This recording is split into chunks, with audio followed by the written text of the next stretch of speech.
Menteri Pendayagunaan Aparatur Negara dan Reformasi Birokrasi, Menpan RB, Abdullah Azwar Anas diminta harus mendengar rintihan guru honorer K2, banyak di antaranya yang tidak mendapatkan formasi PPPK 2022. Dikhawatirkan juga tahun ini tidak mendapatkan formasi lagi, sementara usia sudah makin menua.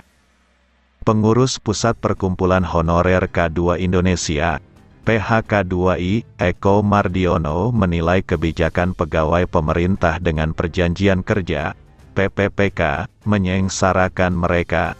Tidak sedikit guru honorer yang depresi, bahkan ada sampai ingin bunuh diri.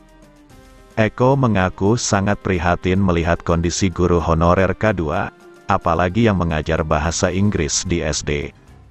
Banyak guru honorer K2 yang depresi, ada yang hampir bunuh diri, karena tidak mendapatkan formasi PPPK 2022, kata Eko Mardiono kepada jpnn.com, Kamis, tanggal 11 Januari tahun 2023. Sebagai koordinator wilayah PHK2I Jawa Timur, setiap hari Eko harus menerima keluhan pada guru honorer. Eko juga honorer K2 dan belum menjadi aparatur sipil negara, ASN, karena dia tenaga kependidikan, Tendik. Namun, nasibnya masih beruntung karena bertugas di kota Surabaya yang kepala daerahnya peduli nasib honorer. Mereka setiap bulannya menerima gaji 4 juta rupiah lebih. Kami kecewa dengan mekanisme PPPK ini. Mengapa guru honorer K2 banyak yang tidak terangkut tahun ini? Mereka kalah dengan guru baru, kata Eko.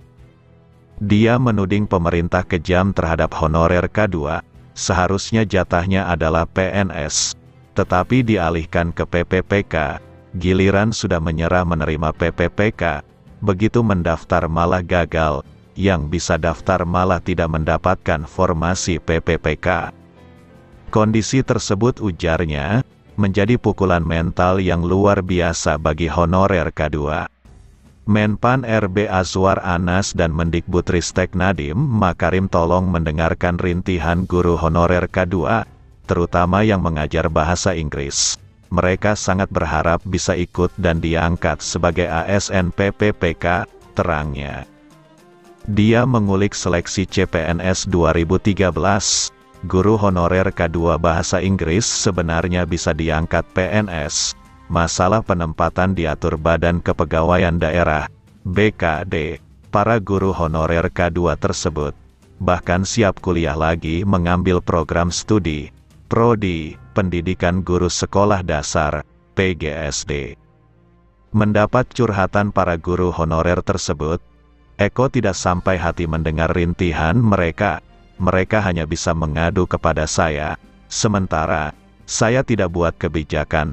Kondisi ini tidak hanya di Surabaya, tetapi hampir seluruh daerah lain. Mereka sudah sangat putus asa, pungkas Eko Mardiono.